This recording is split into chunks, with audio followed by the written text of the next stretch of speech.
Chapter 5 Winternight.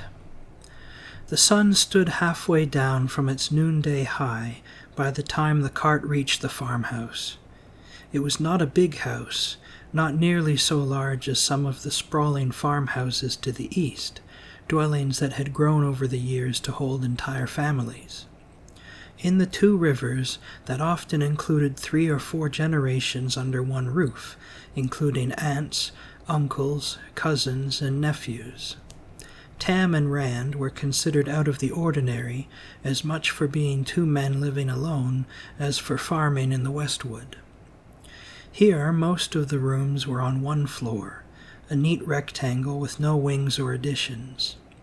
2 bedrooms and an attic storeroom fitted up under the steeply sloped thatch. If the whitewash was all but gone from the stout wooden walls after the winter storms, the house was still in a tidy state of repair, the thatch tightly mended and the doors and shutters well hung and snug fitting. House, barn, and stone sheep pen formed the points of a triangle around the farmyard, where a few chickens had ventured out to scratch at the cold ground. An open shearing shed and a stone dipping trough stood next to the sheep pen. Hard by the fields, between the farmyard and the trees, loomed the tall cone of a tight-walled curing shed. Few farmers in the 2 rivers could make do without both wool and tobacco to sell when the merchants came. When Rand took a look in the stone pen, the heavy-horned herd ram looked back at him, but most of the black-faced flock remained placidly where they lay, or stood with their heads in the feed trough. Their coats were thick and curly, but it was still too cold for shearing. "I don't think the black-cloaked man came here," Rand called to his father, who was walking slowly around the farmhouse, spear held at the ready, examining the ground intently. "The sheep wouldn't be so settled if that one had been around." Tam nodded but did not stop. When he had made a complete circuit of the house, he did the same around the barn and the sheep pen, still studying the ground. He even checked the smokehouse and the curing shed. Drawing a bucket of water from the well, he filled a cupped hand, sniffed the water, and gingerly touched it with the tip of his tongue. Abruptly he barked a laugh, then drank it down in a quick gulp. "I suppose he didn't," he told Rand, wiping his hand on his coat front. "All this about men and horses I can't see or hear just makes me look crossways at everything." He emptied the well water into another bucket and started for the house, the bucket in one hand and his spear in the other. "I'll start some stew for supper, and as long as we're here we might as well get caught up on a few chores." Rand grimaced, regretting Winternight in Emmons Field. But Tam was right. Around a farm the work never really got done. As soon as one thing was finished, 2 more always needed doing. He hesitated about it, but kept his bow and quiver close at hand. If the dark rider did appear, he had no intention of facing him with nothing but a hoe. First was stabling Bella. Once he had unharnessed her and put her into a stall in the barn next to their cow, he set his cloak aside and rubbed the mare down with handfuls of dry straw, then curried her with a pair of brushes. Climbing the narrow ladder to the loft, he pitched down hay for her feed. He fetched a scoopful of oats for her as well, though there was little enough left and might be no more for a long while unless the weather warmed soon. The cow had been milked that morning before first light, giving a quarter of her usual yield. She seemed to be drying up as the winter hung on. Enough feed had been left to see the sheep for 2 days. They should have been in the pasture by now, but there was none worth calling it so, but he topped off their water. Whatever eggs had been laid needed to be gathered too. There were only 3. The hens seemed to be getting cleverer at hiding them.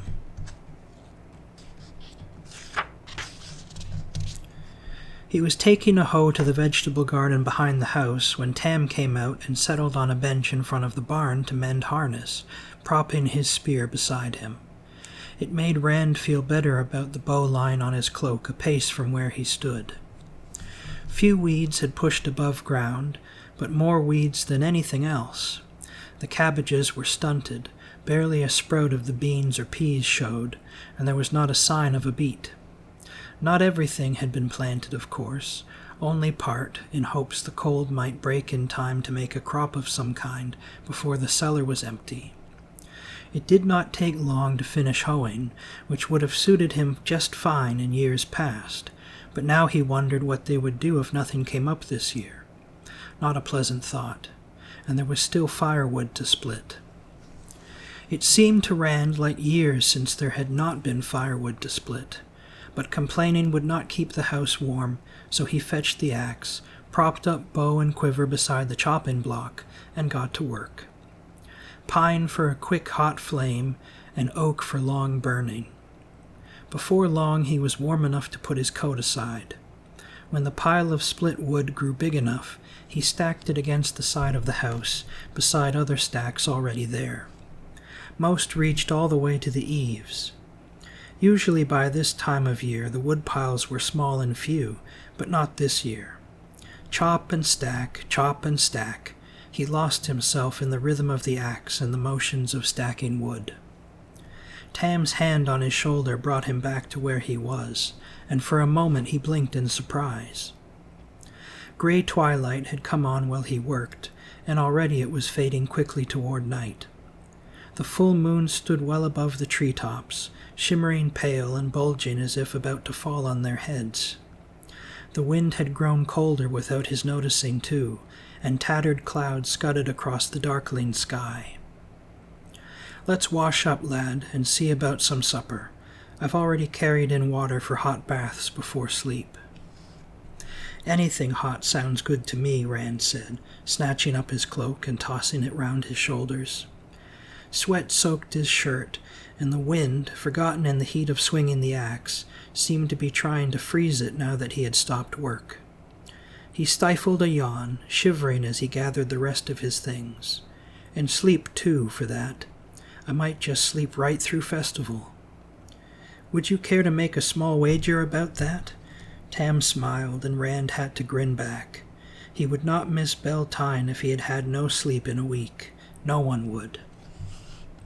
Tam had been extravagant with the candles, and a fire crackled in the big stone fireplace, so that the main room had a warm, cheerful feel to it. A broad oaken table was the main feature of the room, other than the fireplace, a table long enough to seat a dozen or more, though there had been seldom so many around it since Rand's mother died. A few cabinets and chests, most of them skillfully made by Tam himself, lined the walls, and high-backed chairs stood around the table. The cushioned chair that Tam called his reading chair sat angled before the flames. Rand preferred to do his reading stretched out on the rug in front of the fire. The shelf of books by the door was not nearly as long as the one at the Wine Spring Inn, but books were hard to come by. Few peddlers carried more than a handful, and those had to be stretched out among everyone who wanted them. If the room did not look quite so freshly scrubbed as most farm wives kept their homes, Tam's pipe rack and the travels of Jane Farstrider sat on the table, while another wood-bound book rested on the cushion of his reading chair.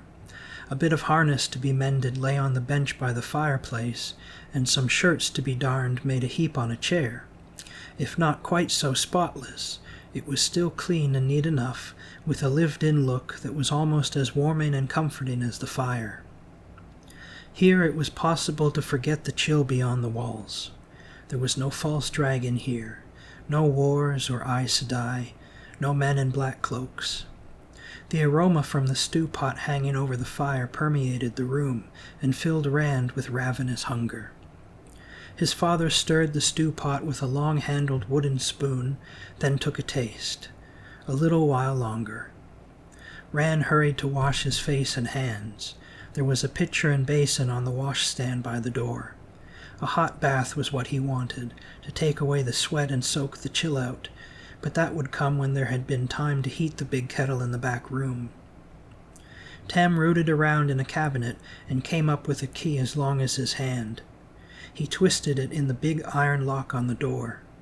At Rand's questioning look, he said, "Best to be safe." Maybe I'm taking a fancy, or maybe the weather is blacking my mood, but... He sighed and bounced the key on his palm. "I'll see to the back door," he said, and disappeared toward the back of the house. Rand could not remember either door ever being locked. No one in the Two Rivers locked doors. There was no need, until now at least.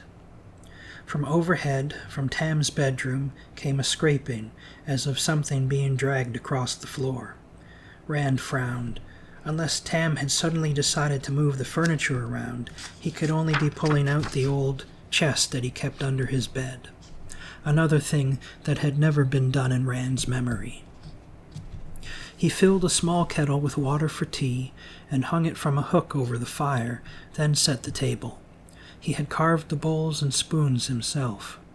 The front shutters had not yet been closed, and from time to time he peered out, but full night had come, and all he could see were moon shadows. The dark rider could be out there easily enough, but he tried not to think about that. When Tam came back, Rand stared in surprise. A thick belt slanted around Tam's waist, and from the belt hung a sword, with a bronze heron on the black scabbard and another on the long hilt. The only men Rand had ever seen wearing swords were the merchant's guards, and Lan, of course. That his father might own one had never even occurred to him. Except for the herons, the sword looked a good deal like Lan's sword. "Where did that come from?" he asked. "Did you get it from a peddler? How much did it cost?" Slowly Tam drew the weapon. Firelight played along the gleaming length. It was nothing at all like the plain rough blades Rand had seen in the hands of merchants' guards. No gems or gold adorned it, but it seemed grand to him nonetheless.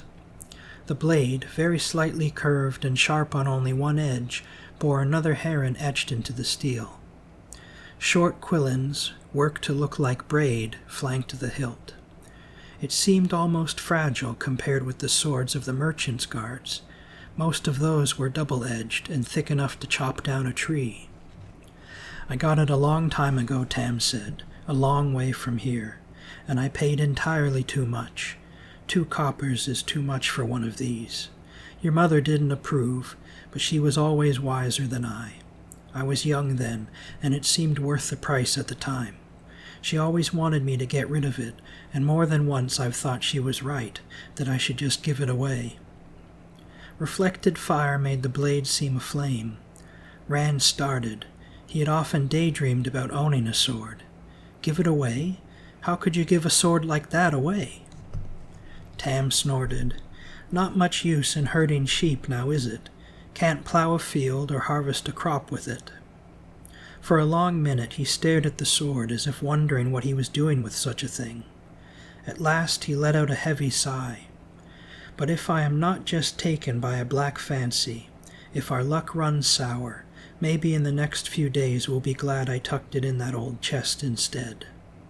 He slid the sword smoothly back into its sheath and wiped his hand on his shirt with a grimace.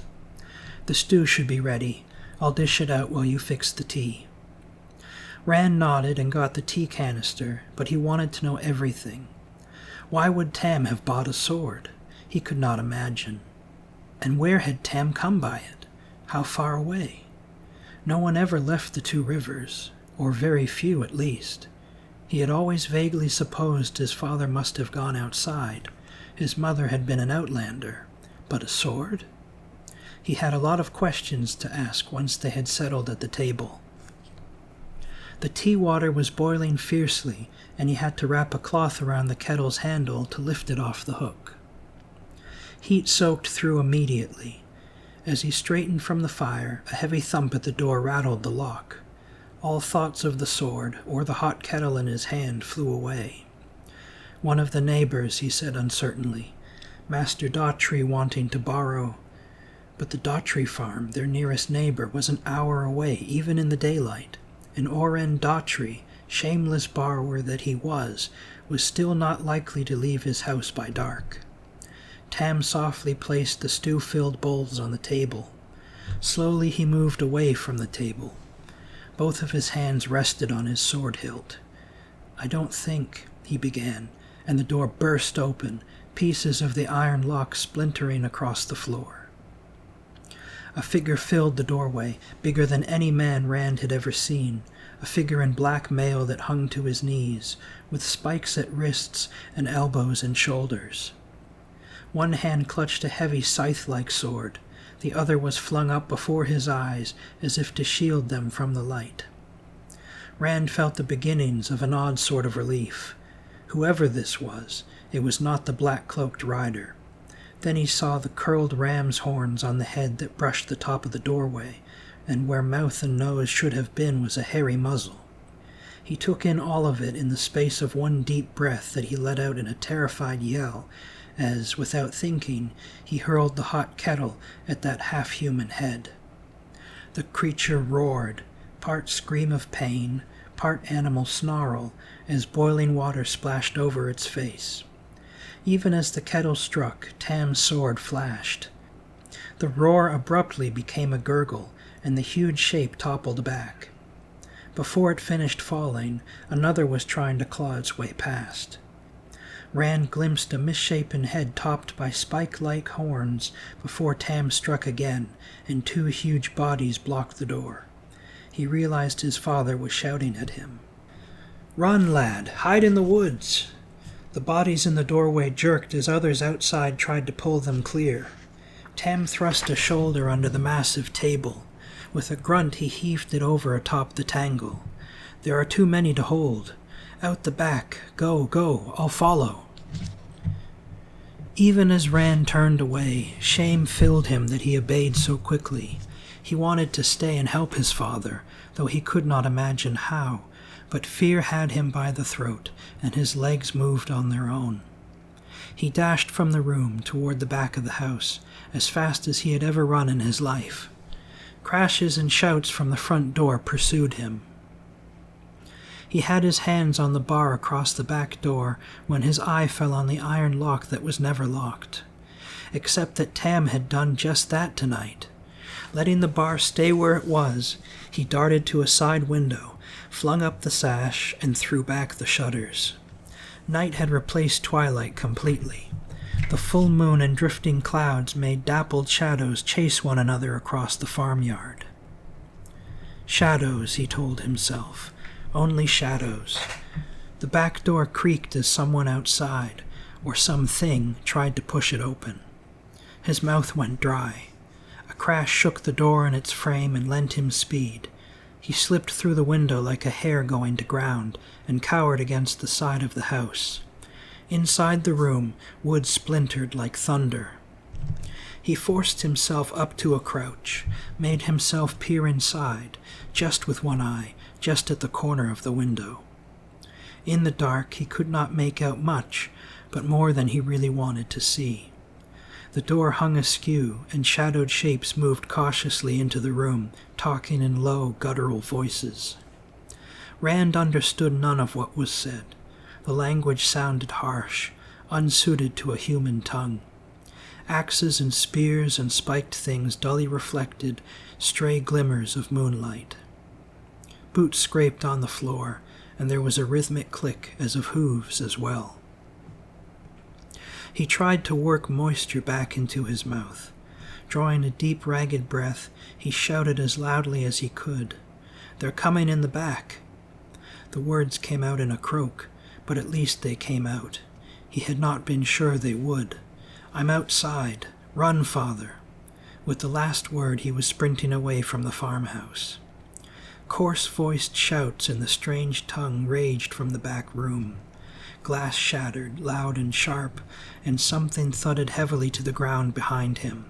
He guessed one of them had broken through the window rather than try to squeeze through the opening, but he did not look back to see if he was right. Like a fox running from hounds, he darted into the nearest moon-cast shadows as if headed for the woods, then dropped to his belly and slithered back to the barn and its larger, deeper shadows. Something fell across his shoulders, and he thrashed about, not sure if he was trying to fight or escape, until he realized he was grappling with the new hoe handle Tam had been shaping. Idiot!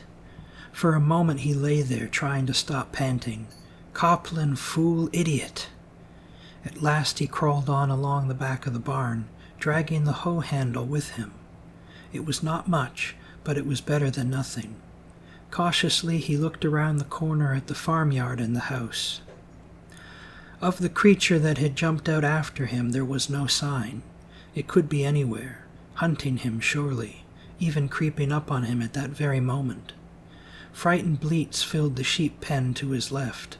The flock milled as if trying to find an escape. Shadowed shapes flickered in the lighted front windows of the house, and the clash of steel on steel rang through the darkness. Suddenly one of the windows burst outward in a shower of glass and wood as Tam leaped through it, sword still in hand. He landed on his feet, but instead of running away from the house, he dashed toward the back of it, ignoring the monstrous thing scrambling after him through the broken window in the doorway.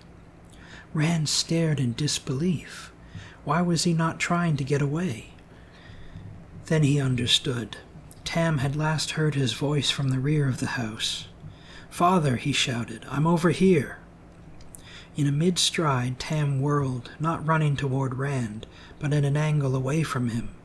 "Run, lad," he shouted, gesturing with the sword as if to someone ahead of him. "Hide!" A dozen huge forms streamed after him, harsh shouts and shrill howls shivering the air. Rand pulled back into the shadows behind the barn. There he could not be seen from the house, in case any of the creatures were still inside. He was safe for the moment, at least, but not Tam. Tam, who was trying to lead those things away from him. His hands tightened on the hoe handle, and he had to clench his teeth to stop a sudden laugh. A hoe handle. Facing one of those creatures with a hoe handle would not be much like playing at quarterstaffs with Perrin, but he could not let Tam face what was chasing him alone. "If I move like I was stalking a rabbit," he whispered to himself, "they'll never hear me or see me." The eerie cries echoed in the darkness, and he tried to swallow, more like a pack of starving wolves. Soundlessly he slipped away from the barn toward the forest, gripping the hoe handle so hard that his hands hurt. At first, when the trees surrounded him, he took comfort from them. They helped hide him from whatever the creatures were that had attacked the farm. As he crept through the woods, though, moon shadows shifted, and it began to seem as if the darkness of the forest changed and moved, too. Trees loomed malevolently. Branches writhed towards him. But were they just trees and branches? He could almost hear the growling chuckles stifled in their throats while they waited for him. The howls of Tam's pursuers no longer filled the night, but in the silence that replaced them, he flinched every time the wind scraped one limb against another. Lower and lower he crouched, and moved more and more slowly. He hardly dared to breathe for fear he might be heard. Suddenly, a hand closed over his mouth from behind, and an iron grip seized his wrist. Frantically, he clawed over his shoulder with his free hand for some hold on the attacker. "Don't break my neck, lad," came Tam's hoarse whisper. Relief flooded him, turning his muscles to water. When his father released him, he fell to his hands and knees, gasping as if he had run for miles.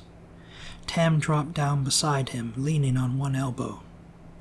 "I wouldn't have tried that if I had thought how much you've grown in the last few years," Tam said softly. His eyes shifted constantly as he spoke, keeping a sharp watch on the darkness. "But I had to make sure you didn't speak out. Some Trollocs can hear like a dog, maybe better." "But Trollocs are just—" Rand let the words trail off. "Not just a story, not after tonight. Those things could be Trollocs or the Dark One himself for all he knew." "Are you sure?" he whispered. "I mean, Trollocs?" "I'm sure, though what brought them to the two rivers? I never saw one before tonight, but I've talked with men who have, so I know a little, maybe enough to keep us alive. Listen closely. A Trolloc can see better than a man in the dark, but bright lights blind them, for a time at least. That may be the only reason we got away from so many. Some can track by scent or sound, but they're said to be lazy. If we can keep out of their hands long enough, they should give up. That made Rand feel only a little better. In the stories, they hate men and serve the Dark One. If anything belongs in the shepherd of the night's flocks, lad, it is Trollocs. They kill for the pleasure of killing, so I've been told. But that's the end of my knowledge, except that they cannot be trusted unless they're afraid of you, and then not far. Rand shivered. He did not think he would want to meet anyone a Trolloc was afraid of. Do you think they're still hunting for us? Maybe, maybe not. They don't seem very smart.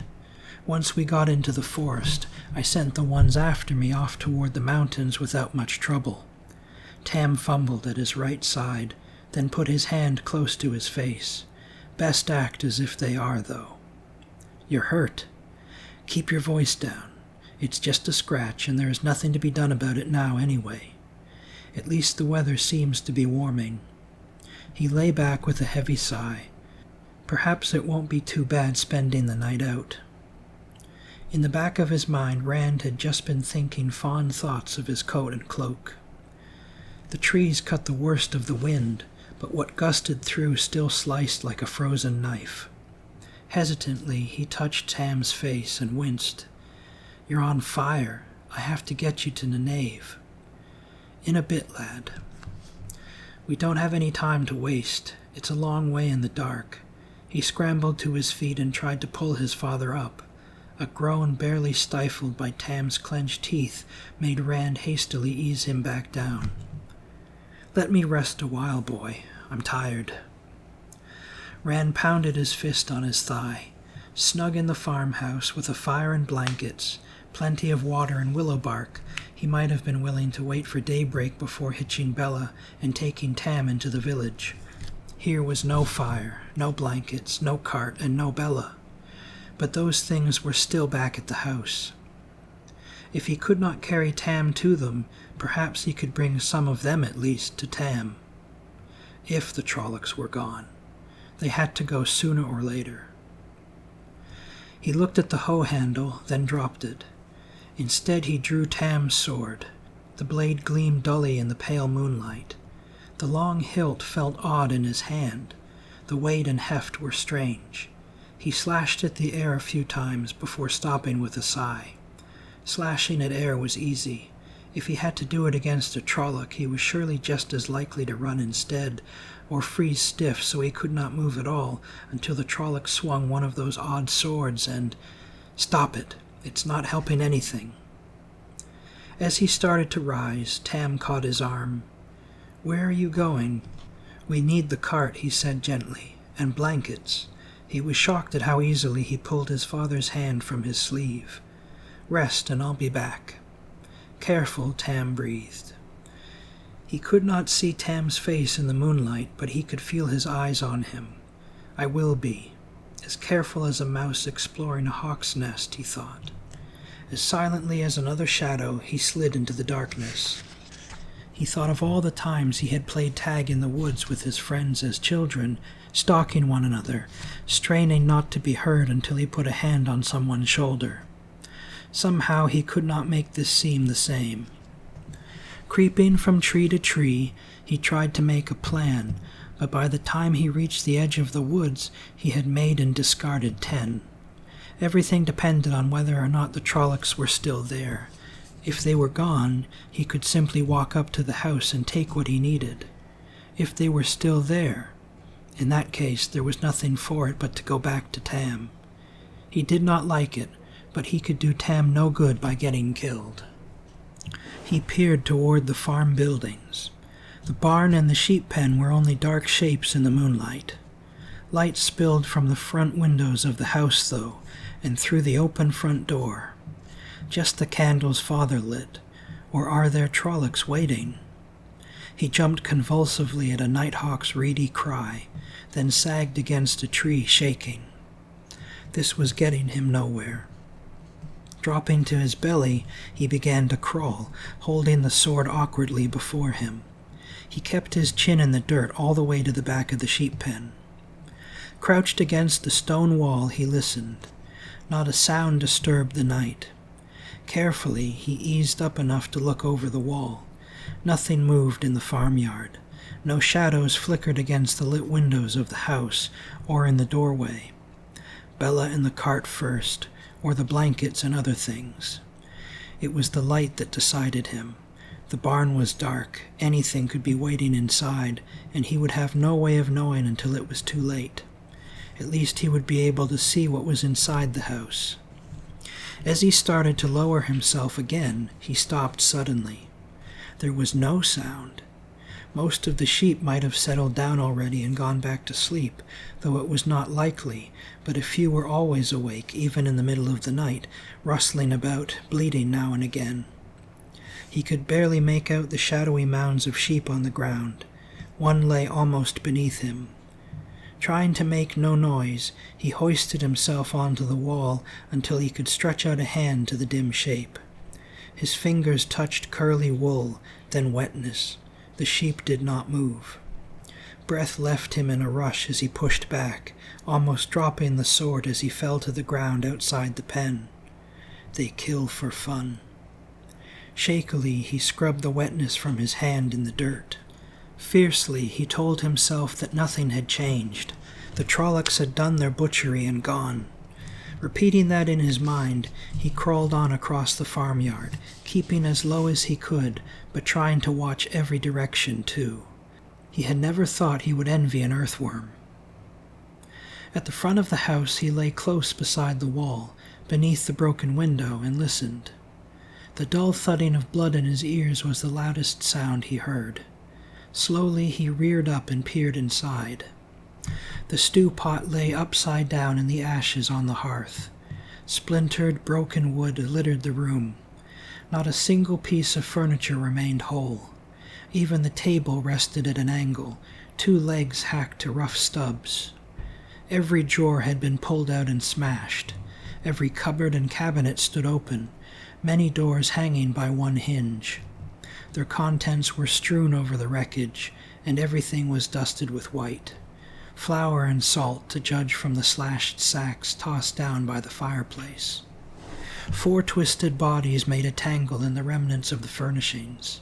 Trollocs. Rand recognized one by its ram's horns. The others were much the same, even in their differences, a repulsive melange of human faces distorted by muzzles, horns, feathers, and fur. Their hands, almost human, only made it worse. 2 wore boots, the others had hooves. He watched without blinking until his eyes burned. None of the Trollocs moved. They had to be dead, and Tam was waiting. He ran in through the front door and stopped, gagging at the stench. A stable that had not been mucked out in months was the only thing he could think of that might come close to matching it. Vile smears defiled the walls. Trying to breathe through his mouth, he hurriedly began poking through the mess on the floor. There had been a water bag in one of the cupboards. A scraping sound behind him sent a chill to his marrow, and he spun, almost falling over the remains of the table. He caught himself and moaned behind teeth that would have chattered had he not had them clenched until his jaw ached. One of the Trollocs was getting to its feet. A wolf's muzzle jutted out below sunken eyes. Flat, emotionless eyes, and all too human. Hairy, pointed ears twitched incessantly. It stepped over one of its dead companions on sharp goat hooves. The same black mail the others wore rasped against leather trousers, and one of the huge, scythe-curved swords swung at its side. It muttered something, guttural and sharp, then said, "Others go away. Narg stay. Narg smart." The words were distorted and hard to understand, coming from a mouth never meant for human speech. Its tone was meant to be soothing, he thought, but he could not take his eyes off the stained teeth, long and sharp, that flashed every time the creature spoke. "Narg know some come back sometime. Narg wait. You no need sword. Put sword down." Until the Trolloc spoke, Rand had not realized that he held Tam's sword wavering before him in both hands, its point aimed at the huge creature. It towered head and shoulders above him, with a chest and arms to dwarf Master Lohan. Narg no hurt. It took a step closer, gesturing. You put sword down. The dark hair on the backs of its hands was thick like fur. Stay back, Rand said, wishing his voice were steadier. Why did you do this? Why? Vilja dag rogda. The snarl quickly became a toothy smile. Put sword down. Narg no hurt. Murdral want talk you. A flash of emotion crossed the distorted face. Fear. Others come back. You talk Murdral. It took another step, one big hand coming to rest on its own sword hilt. You put sword down. Rand wet his lips. Murdral. The worst of the stories was walking tonight. If a fade was coming, it made a Trolloc pale by comparison. He had to get away, but if the Trolloc drew that massive blade, he would not have a chance. He forced his lips into a shaky smile. All right. Grip tightening on the sword, he let both hands drop to his sides. I'll talk. The wolf smile became a snarl, and the Trolloc lunged for him. Rand had not thought anything that big could move so fast. Desperately, he brought his sword up. The monstrous body crashed into him, slamming him against the wall. Breath left his lungs in one gasp. He fought for air as they fell to the floor together, the Trolloc on top. Frantically, he struggled beneath the crushing weight, trying to avoid thick hands groping for him and snapping jaws. Abruptly, the Trolloc spasmed and was still. Battered and bruised, half suffocated by the bulk on top of him, for a moment Rand could only lie there in disbelief. Quickly he came to his senses, though, enough to writhe out from under the body at least. And body it was. The bloodied blade of Tam's sword stood out from the center of the Trolloc's back. He had gotten it up in time after all. Blood covered Rand's hands as well, and made a blackish smear across the front of his shirt. His stomach churned, and he swallowed hard to keep from being sick. He shook as hard as he had in the worst of his fear, but this time in relief at still being alive. Others came back, the Trolloc had said. The other Trollocs would be returning to the farmhouse. And a Murdral, a Fade. The stories said Fades were 20 feet tall with eyes of fire, and they rode shadows like horses. When a Fade turned sideways, it disappeared, and no wall could stop them. He had to do what he had come for, and get away quickly. Grunting with the effort, he heaved the Trolloc's body over to get to the sword, and almost ran when open eyes stared at him. It took him a minute to realize they were staring through the glaze of death. He wiped his hands on a tattered rag. It had been one of Tam's shirts only that morning, and tugged the blade free. Cleaning the sword, he reluctantly dropped the rag on the floor. There was no time for neatness. He thought with a laugh that he had to clamp his teeth shut to stop. He did not see how they could ever clean the house well enough for it to be lived in again. The horrible stench had probably already soaked right into the timbers, but there was no time to think of that. No time for neatness. No time for anything, maybe. He was sure he was forgetting any number of things they would need, but Tam was waiting, and the Trollocs were coming back. He gathered what he could think of on the run. Blankets from the bedrooms upstairs, and clean cloths to bandage Tam's wound. Their cloaks and coats. A water bag that he carried when he took the sheep to pasture. A clean shirt. He did not know when he would have time to change, but he wanted to get out of his blood-smeared shirt at the first opportunity. The small bags of willow bark and their other medicines were part of a dark, muddy-looking pile he could not bring himself to touch. One bucket of the water Tam had brought in still stood by the fireplace, miraculously unspilled and untouched. He filled the water bag from it, gave his hands a hasty wash in the rest, and made one more quick search for anything he might have forgotten. He found his bow among the wreckage, broken cleanly in two at the thickest point. He shuddered as he let the pieces fall. What he had gathered already would have to do, he decided. Quickly he piled everything outside the door. The last thing before leaving the house, he dug a shuttered lantern from the mess on the floor. It still held oil. Lighting it from one of the candles, he closed the shutters, partly against the wind, but mostly to keep from drawing attention, and hurried outside with the lantern in one hand and the sword in the other. He was not sure what he would find in the barn. The sheep pen kept him from hoping too much, but he needed the cart to get Tam to Emmons Field, and for the cart he needed Bella. Necessity made him hope a little. The barn door stood open, one creaking on its hinges as it shifted in the wind. The interior looked as it always had at first. Then his eyes fell on empty stalls. The stall doors ripped from their hinges. Bella and the cow were gone. Quickly he went to the back of the barn. The cart lay on its side, half the spokes broken out of its wheels. One shaft was only a foot-long stump. The despair he had been holding at bay filled him. He was not sure he could carry Tam as far as the village, even if his father could bear to be carried. The pain of it might kill Tam more quickly than the fever. Still, it was the only chance left. He had done all he could here. As he turned to go, his eyes fell on the hacked-off cart shaft lying on the straw-strewn floor.